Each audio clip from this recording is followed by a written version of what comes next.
All right. Lesson 3 of organic chemistry brings us to branches. So sometimes we have groups of hydrocarbons that can be placed onto longer chains of hydrocarbons, kind of like branches on a tree. You can see that here in this image. The longer chain of 3 carbons with a single carbon coming off like a branch. The longer chain, in this case, this chain of 3, is known as the parent chain. And the branch coming off of it, or the single carbon, the shorter piece coming off of it, is known as the branch. Again, those same prefixes are used. If the branch has only 1 carbon, we call it meth. And then we add the suffix YL to let us know that we're talking about a branch. If the branch is 2 carbons long, it's eth with a YL ending, ethyl. And a 3 carbon branch would be propyl. Sometimes you might see this weird looking branch, which is a cyclic hydrocarbon with multiple double bonds. And if you ever do see this, recognize this as the branch phenyl. Sometimes it's also written like this. So the R is a variable. It could be any chain in organic chemistry with this hexagon with these 3 lines that represent double bonds on it. And those are phenyl groups. Again, one more time. Here's our hexagon. This time a circle inside, which represents those double bonds that are resonating back and forth. We'll talk more about those later. Again, the R represents any length hydrocarbon chain that might be out there, like a variable in math. When naming branches, we use the same prefixes based on the number of carbons present. And again, you add that YL ending. So for example, just 1 carbon would be a methyl group. Over here we have 2 carbons. This would be an ethyl group.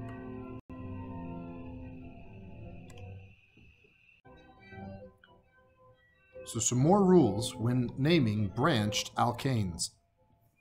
Number 1, and this is a very important rule, always determine your longest continuous chain. Be careful, this is sometimes tricky. Number 2, identify all branches and their locations. Again, the lowest possible numbering system should be used. 3, you want to name the location, so that's the number, and the type, so like a methyl or an ethyl, followed by the name of the parent chain. Let's try some examples. So this first chain, again, we can identify here is a branch. The parent chain has 1, 2, 3, 4 carbons in it. Our branch only has 1 carbon. It's on the 2nd carbon. Again, if we went the other direction, we'd have 1, 2, 3, 4. 2 is lower than 3, so we're going to stick to 2 this time. So 2-methyl butane. Again, the 2 tells us that we have a methyl group on the 2nd carbon, and the parent chain then is BUT for 4, and A and E for all single bonds. Looking at this second example, again, this is why it's sometimes tricky to identify the longest chain first. You might be tempted to call this straight up and down structure the branch, but it is not. If we go down 1, 2, 3, 4, 5, we get a longer chain than if we were to go straight across. 1, 2, 3, 4. So in this case, our blue chain is the longest continuous chain. It doesn't matter that it's bent up or bent down or bent left or bent right. Our blue chain is the longest continuous chain. It has 5 carbons, so our blue chain is our parent chain. I'm going to highlight that.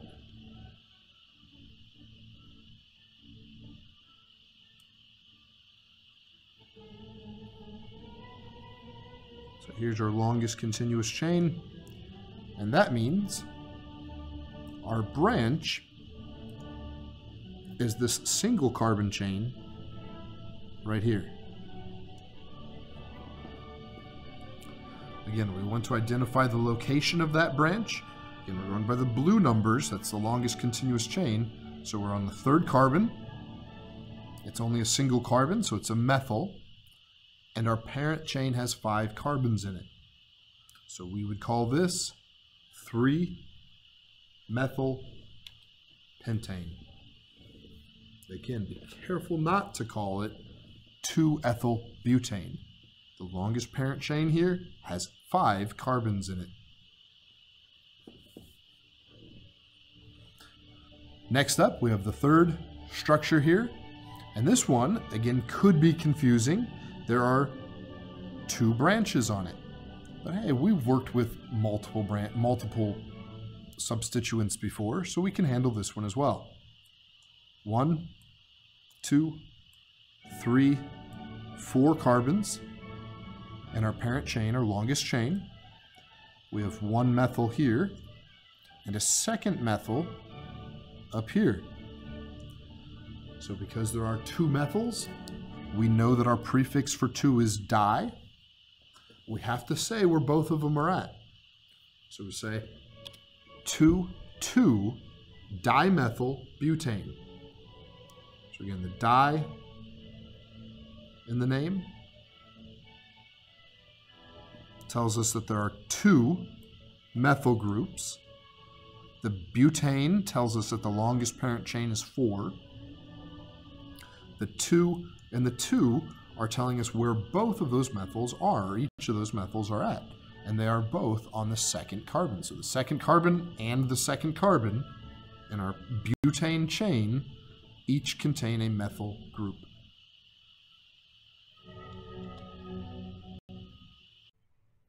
Let's try an example of going from name to structure. So when I look at a structure such as this crazy one, 3-cyclobutylpentane, I start with my parent chain, which will usually come last. So here I see I have a pent, that means 5 carbons, ane, no double bonds, or all single bonds. So I would start with that. Here's my 5 carbon chain, 1, 2, 3, 4, 5.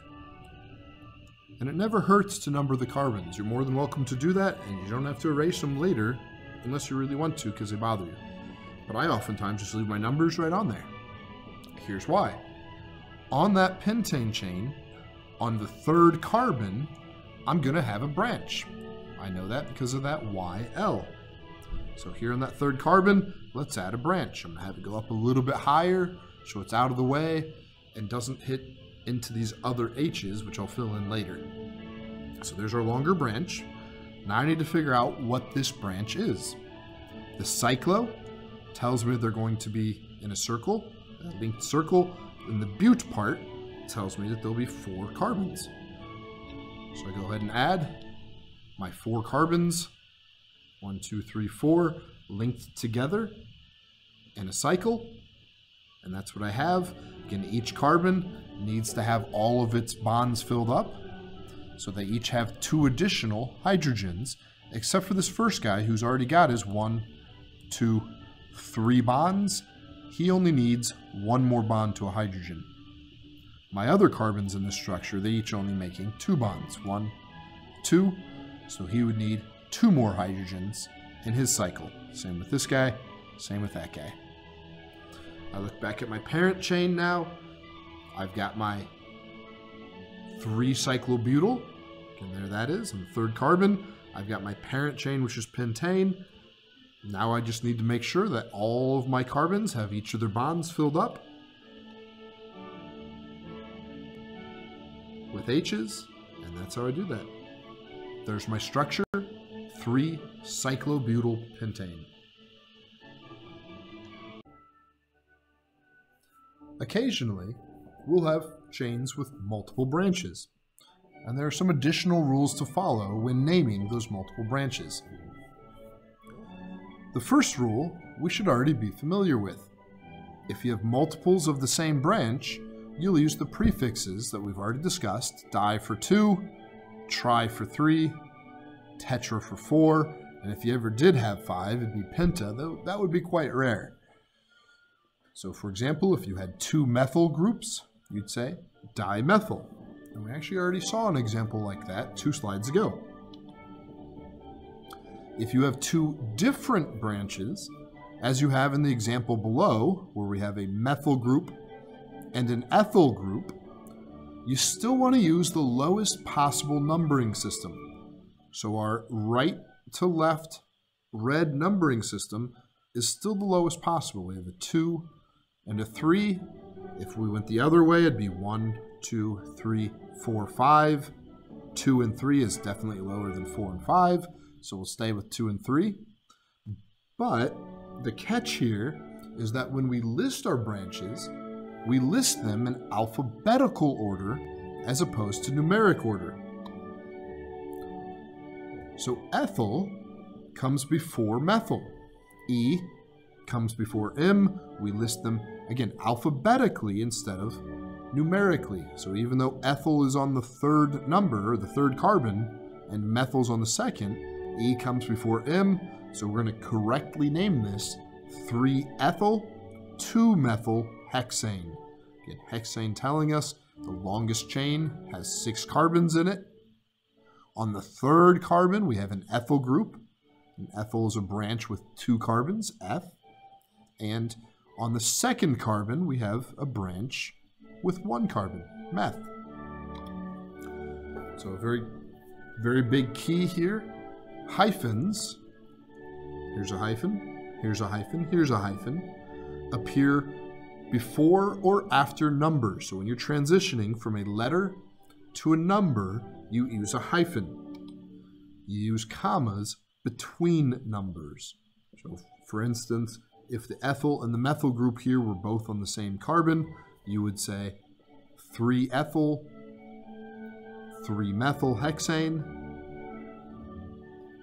That would not be a great example. If both of the branches were ethyl groups, you would say 3-3-diethylhexane.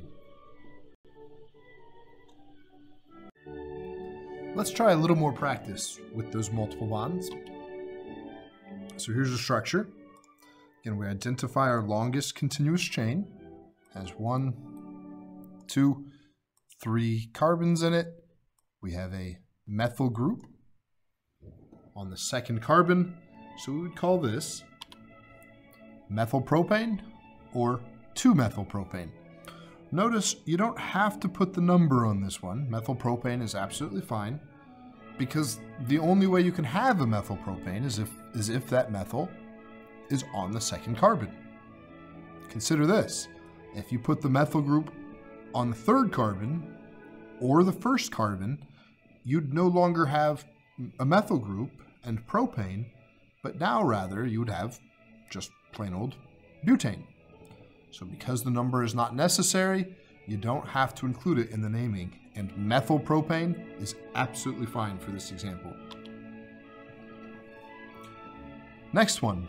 Again, watch out and make sure you identify your longest continuous chain first. It may look like we have a 3-carbon chain, but there's no rule that says your chains have to be straight. So this one can be 1, 2, 3, 4. That's a butane chain with a methyl group coming off the 2nd carbon. Once again, we don't have to number it. If you did number it, I don't think I'd take off any points for it. Both of these are acceptable answers, but methylbutane is absolutely fine. Again, there's nowhere else that methyl could be. If it were on the 1st or the 4th carbon, it would just be a pentane chain. And if it were on the third carbon, we just reverse the numbering and number it backwards, again, yielding us 2-methylbutane. So no matter where that methyl group is, it has to be on the second carbon. It's going to be methylbutane. No number required. This time they're giving us the word and asking us to draw the structure. And I would start by drawing my 7 hepta-7 7 carbons. And A and E lets us know they're all single bonded. On the fourth carbon, we should put an ethyl group. So here's my longest continuous chain. 1, 2, 3, 4, 5, 6, 7. On the fourth carbon, I have my ethyl group. Again, an ethyl group means that there are 2 carbons on that branch. And again, that's coming off the fourth carbon. It wouldn't matter which way we numbered this. 1, 2, 3, 4, or 1, 2, 3, 4. Either way, that ethyl group is going to be coming off the fourth carbon. Now that ethyl group could be coming off the third carbon, and it could be coming off the fifth carbon. So we do have to make sure we have the number 4 out in front of this one. We could not just call this structure ethyl heptane because there are 3 different possible ethyl heptanes. Here we have one with multiple branches. 3-ethyl 4-methyl heptane. Again, I would start with the hept part that tells us we have a longest continuous chain of 7 carbons. On the third of those carbons, we're going to have an ethyl group, and on the fourth carbon, we'll have a methyl group. So again, here's our longest continuous chain. 1, 2, 3, 4, 5, 6, 7. There's our heptane chain. On the third carbon, there's our ethyl group. And on our fourth carbon lies our methyl group.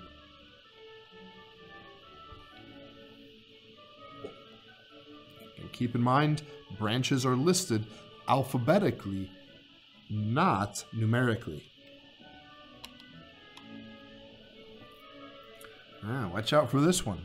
Again, it might look like the longest straight chain is right there, but there is no rule saying that it has to be a straight chain. So if we go 1, 2, 3, 4, 5, up to 6, 7, 8, 9, 10, we recognize that this is a decane chain, a 10-carbon chain, as opposed to this one would only be 6, 7, a heptane chain. Decane is longer, so following our rules, we have a decane. On the fifth carbon, we have an ethyl, and on the fifth carbon, we have an ethyl. So we'd call this 5-ethyl, 5-methyl decane. Again, both of our branches coming off the fifth carbon in the parent chain. A crazy one here. Again, first things first, identify your longest continuous chain. 1, 2, 3, 4, 5, 6, 7, 8, 9. 9 is our longest continuous chain. Now the next step is to make sure that we get the lowest possible numbering system. So if I number it that way, the purple way, I would have a branch, an ethyl branch on the fourth carbon, and a methyl branch on the sixth carbon. So this would be 4, 6. If we go back the other direction, we have 1, 2, 3, 4, 5, 6, 7, 8, and 9. So again, we have our 9-carbon chain. This time we have the methyl on the 4 and the ethyl on the 6. So each of these is 4, 6. When this is the case, the alphabetical branch gets the lower number possible. So since ethyl comes before methyl, we want to make sure that ethyl gets the lowest possible number. In this case, ethyl would be the 4 and methyl the 6, and we call this 4-ethyl 6-methyl nonane.